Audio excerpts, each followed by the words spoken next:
국가의 위기만 오면 본능적으로 반응한다는 한국인의 특성에 관한 말이 있는데 그것을 한국이 아니라 외국의 다양한 전문가들이 이야기해서 관심을 모으고 있습니다. 이들은 한국은 뭔가 독특한 성향이 있다면서 현재 같은 글로벌 위기에서 한국이 발휘하는 활약을 간접적으로 조명하고 있습니다. 로마인 이야기로 유명한 일본의 작가 시오노 나나미는 저서에서 한국인에 대해 묘사한 장면이 매우 인상적입니다. 우선 작가는 각종 제국주의에 관한 발언을 한 바 있어서 구설수에 오르기도 했습니다만 정작 자국인 일본에 대해서는 긍정적인 얘기보다는 비판으로 일관하는 모습을 보였습니다. 시오노 나나미는 2015년 발간한 책 국가와 역사에서 일본에 대해 세계가 격동하는 이 시기에 일본의 정치계는 갈피를 잡지 못하고 어수선했다. 정치가들이 보인 태도는 한마디로 칠칠치 못했다고 일침을 놓았습니다. 일본 정치인들은 세계 변화에 대응할 전략을 보이지 못했고 결국 일본을 외톨박이로 만들고 말았다는 것입니다. 그녀는 로마인 이야기 저자로서 지금의 정치인들은 국가의 존망이 위태로울 때 직접 최전방에 나섰던 로마 지도자의 기계를 배우라고 충고했습니다. 그러면서 한국을 등장시키는데요. 일본은 죽었다 깨어나도 못 따라가는 한국인 특유의 행동이 있다. 나라에 어려움이 닥치면 하나로 똘똘 뭉쳐 외세에 대항하는 행동이다. 특히 이름도 없는 민초들이 엄청난 힘을 발휘했다 라면서 중국과 오랫동안 인접한 한국인들은 압박을 느껴왔고 외세에 항거하는 힘을 가졌다는 것입니다. 반면 자국에 대해서는 일본은 나라에 어려움이 닥칠 때를 예상해 대책을 세울 필요성을 전혀 느끼지 못하게 길들어져 온 것이다 라면서 일본이 위기일 때 힘을 발휘하는 방법을 알지 못한다고 일갈한 것입니다. 아베 총리를 그냥 아베라고 부르며 다소 독특한 언행으로 일본에 대해 비판적인 시각을 제시해왔던 시오노 나나미의 발언은 현재 코로나 사태를 맞은 한일 간에 나름 의미를 안겨주고 있습니다. 5년 전 이야기이지만 현재 상황에 잘 들어맞는 것으로 정말 일본은 한국을 못 따라오고 있는 것입니다.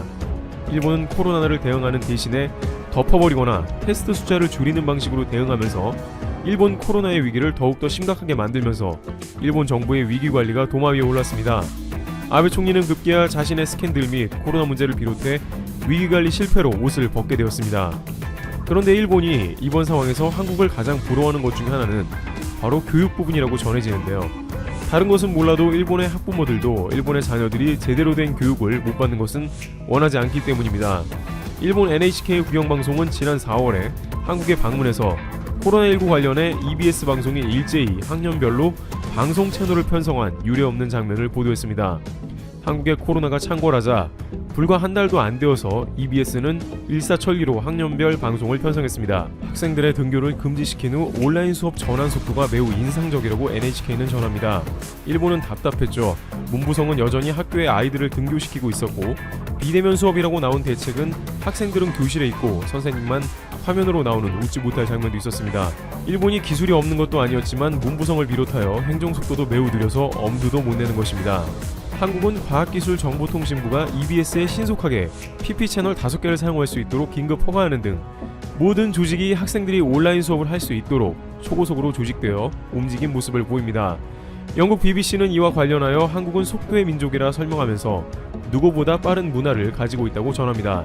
얼마나 빠른지 결혼식도 3시간 만에 끝난다고 하지만 이러한 문화의 원인은 오랜 기간 외세의 침입에 항거하고 민초들이 무능한 관리 대신에 나라를 지켰고 위기다 싶으면 빠른 속도로 똘똘 뭉쳐 대응했던 역사로부터 물려받은 DNA 없이는 설명이 불가능하다는 것입니다. 따라서 변화무쌍한 IT 시대에는 그야말로 환경에 적응을 가장 잘하는 한국인들이 전 세계의 대세가 될 것이라는 관측이 이번 팬데믹 사태로 어느 정도 맞았다고 할 수 있습니다.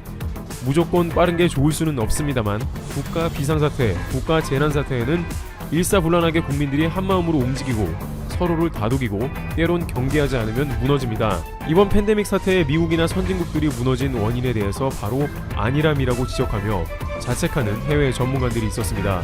특히 미국의 경우에 200년의 짧은 역사 가운데 위기가 거의 없었습니다.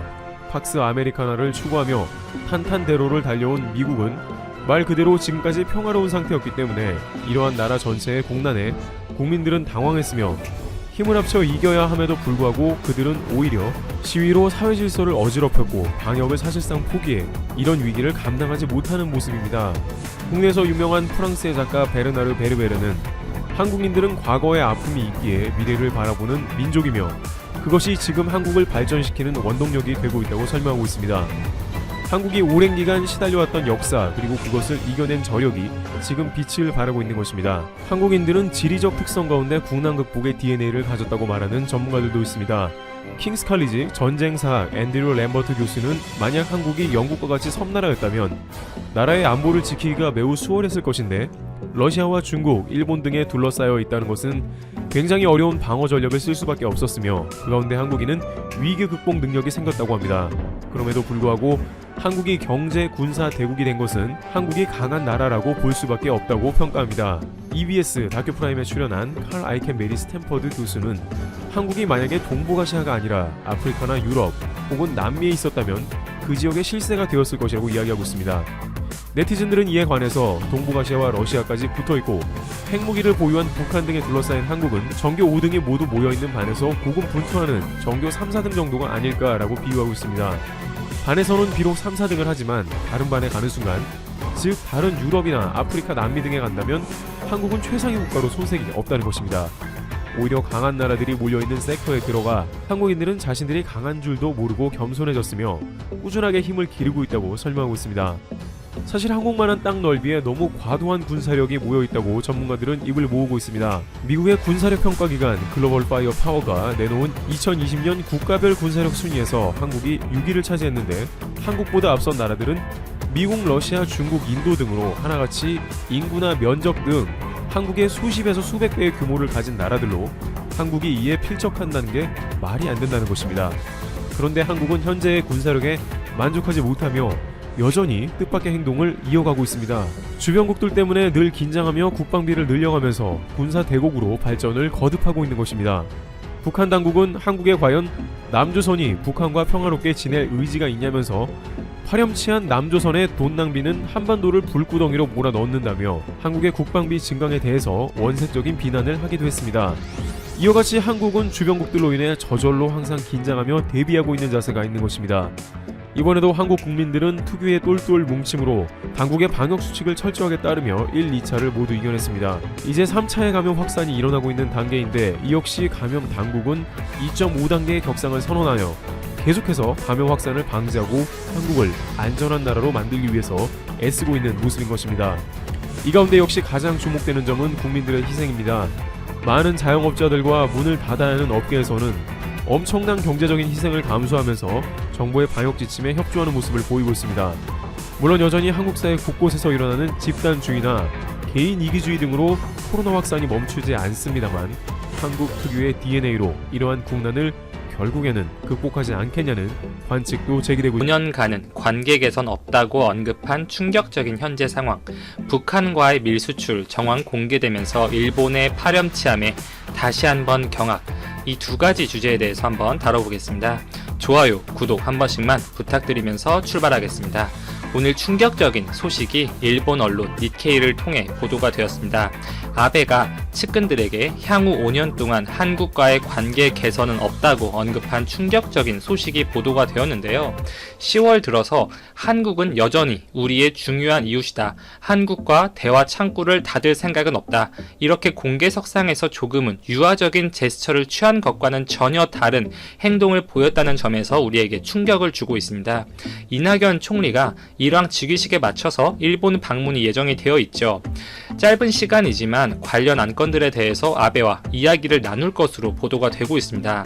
아베 내각은 지속적으로 이 강제징용 배상 판결 부분에서 일본 기업들이 배상을 하는 것에 대해서는 절대 받아들일 수 없다는 입장을 반복하고 있고, 이 부분에서 우리나라 정부 측이 지속적으로 한국 기업과 합작해서 재원을 마련하는 1+1 방안, 더 나아가서 플러스 알파로 한국 정부가 추후에 케어해주는 방식 등을 제안하고 있지만 아베는 이러한 안건들마저 받아들이지 않고 있습니다. 실제로 한국 정부도 이 협상안에 대한 수위를 계속 낮추고 있는 모습이긴 해요. 이러한 안들이 받아들여지지 않고 대화가 결국 틀어지게 되면 이 연말에 일본 전범 기업들의 자산 강제 현금화 매각까지 진행이 되는 건데, 그 전에 이야기를 할 수 있으면, 합의를 할 수 있으면 합의를 해보자. 이것이 기본적인 한국 정부의 입장으로 보입니다. 이낙연 총리의 일본 방문이 얼마 남지 않은 시점에서 아베가 이렇게 강경한 태도를 표출한 것은 이 한국 정부가 여러 가지 비공식적인 루트로 일본과의 사태 해결을 위해 노력하고 있다고 언론에 밝힌 적이 있었는데, 그 과정에서 만족할 만한 딜이 없었거나 혹은 이번 이낙연 총리와의 만남에서 본인들이 원하는 바를 강하게 주장하고 밀고 나가기 위한 선제적인 액션으로 해석해 볼 수 있습니다. 또한 해당 기사 내용에 따르면 문 대통령이 이 광복절 축사에서 일본에 대화 협력할 기회가 있으면 손을 잡겠다, 이렇게 조금 유화적인 워딩을 했지만 이후 한국 정부 측에서 지소미아 연장 종료를 결정한 건에 대해서 일본은 크게 실망했다. 현재의 한국 정부가 유지되는 한 관계가 개선되지 않을 것이라는 광범위한 공감대가 아베 내각 전체에 퍼져 있다, 이런 내용이 보도가 되었습니다. 아베를 위시로 한 일본 우익 세력들은 기본적으로 과거 군국주의 마인드에 사로잡혀 있고 그닥 똑똑한 사람들이 아니에요. 개헌에 대한 의지, 그 목표가 정말 강하기 때문에 그 중간에 발생할 수 있는 모든 부작용들은 무시하고 갈 것처럼 보이고 있고, 지금처럼 지속적으로 한국에게 유화적인 입장, 강경한 입장을 번갈아 가면서 표출을 하고 있고, 그 과정에서 생기는 한국 국민들 그 여론을 갈라치려는 의도가 분명 담겨 있습니다. 아베를 둘러싼 일본 우익들의 정치적인 마인드가 분명 그렇습니다. 한국에게 유화적인 워딩하면서 협의의 메시지를 보내는 듯 하더니 이낙연 총리가 일본을 방문하는 그 직전 시점에 다시 한번 뒤통수를 친 것이고, 언론을 통해서요, 우리나라 정부도 지금 상황에서 어쨌든 이 강제징용 피해자분들에게 납득할 수 있을 만한 제안도 해야 되고, 그러면서 한국이 지나치게 일본의 편의를 봐주는 양보하는 형태가 아닌 합의를 달성해야죠. 이 두 가지 숙제를 모두 만족시켜야 되는 상황인데, 만약 지나치게 일본의 요구를 들어주는 형태로 합의를 하게 되면 여론의 비판 당연히 있을 수가 있고, 이번 사태를 계기로 다시 일본이 기가 살아서 나중에 이 비슷한 이벤트가 다시 발생할 수 있습니다. 무역 흑자국이 적자 국가한테 규제를 가한 이 초유의 형태, 그 과정에서 고통을 받는 많은 일본 기업들, 이 정치 외교적인 문제를 경제에 대입시키는 이 국가적 질서나 원칙을 무시하는 행태를 분명히 보여주었고, 다른 경제적 사안, 명분은 무시하고 본인의 정치적인 이익에 따른 입장만 견제하고 있다는 것에서는 예나 지금이나 차이가 없는 집단이다, 이렇게 볼 수가 있습니다. 우리가 갈 길은 정해져 있죠. 이렇게 무식한 사람들이 정권 잡고 지금 제대로 사태 파악 못하고 있는데, 그것을 일깨워 주도록 우리가 할 일들 지속해 나가야 합니다. 그리고 일본의 내로남불 시리즈는 한 번 더 이어지는데요. 북한과 일본에 대한 흥미로운 이야기가 나와서 여기에 대해서 말씀을 드려보도록 하겠습니다. 북한의 핵실험이나 미사일 발사 등과 연관해서 전 세계 많은 국가들이 UN 안보리 결의를 맺었죠. 그러면서 대북 제재를 실행하고 있어요. 그 제재의 범위는 무기 수입 금지, 광물 수출 금지, 각종 사치품 수출 제한 등의 이제 경제 금융에 이르는 영역까지 이어지고 있으며, 2017년 맺은 안보리 결의를 통해서 북한산 석탄이나 철광석의 수출 전면 금지, 북한과의 합작 사업 신규 및 확대 금지 등 이제 외화 수입을 차단하기 위한 여러 조치들이 강화되어서 이행 중에 있습니다. 이렇게 북한산 석탄, 철광석은 안보리 결의에 따라서 명백하게 금지가 되어 있는 품목인 것이고, 이번에 일본 교도통신과 마인니치 신문 등의 보도에 따르면 한국 정부가 작년 8월 이후로 제재를 가했던 북한의 화물선이 일본 항구를 수시로 드나들고 있다는 보도가 나와서 우리에게 충격을 주었습니다. 이 보도에 따르면 한국 정부는 2017년, 2018년 이 러시아로 원산지를 위장해서 북한산 석탄을 들여오는 데 관여한 선박들을 작년 8월 이후로 금지를 시켰어요. 금지를 시킨 근거는 위에서 언급드린 이 북한산 석탄 수출 전면 금지 조항에 의거를 한 것이었죠. 북한에서는 석탄 수출을 하면서 그 거래의 대가로 돈을 받습니다. 외화를 받는 거죠. 이렇게 석탄, 밀 수출을 통해서 핵, 미사일 등의 개발 재원을 마련하는 것으로 보이고, 이 북한이 각종 제재에도 굴하지 않고 그동안 핵미사일 실험을 계속해서 해왔기 때문에 미국, 유럽을 포함한 많은 선진 국가들이 이 북한에 대한 자금줄을 틀어막기 위해서 해당 조치까지 결정을 내렸던 것이죠. 그렇다면 이러한 제재 이후로 북한에서 출발하는 석탄 수출이 완전히 금지가 되고 있냐? 여러 정황상 꼭 그렇지는 않아 보입니다. 이 러시아나 중국 등을 통해서 우회하는 루트를 통해서 들어올 수도 있고, 그 과정에서 북한산 석탄 원산지를 다른 국가의 것으로 위장을 할 수가 있는데, 그 부분에서 일본의 항구들이 여기에 포함된 것 아니냐, 이렇게 의심되는 정황들이 나오고 있었어요. 그동안 일본의 많은 매체들은 이 선박들이 일본 항구에 잠시 들리는 것에 대해서 좀 의구심이 든다, 이런 보도들을 간헐적으로 내놓았는데, 이번 언론 보도에서는 그 누적 횟수에 대한 구체적인 언급이 있어서 우리에게 충격을 줬습니다.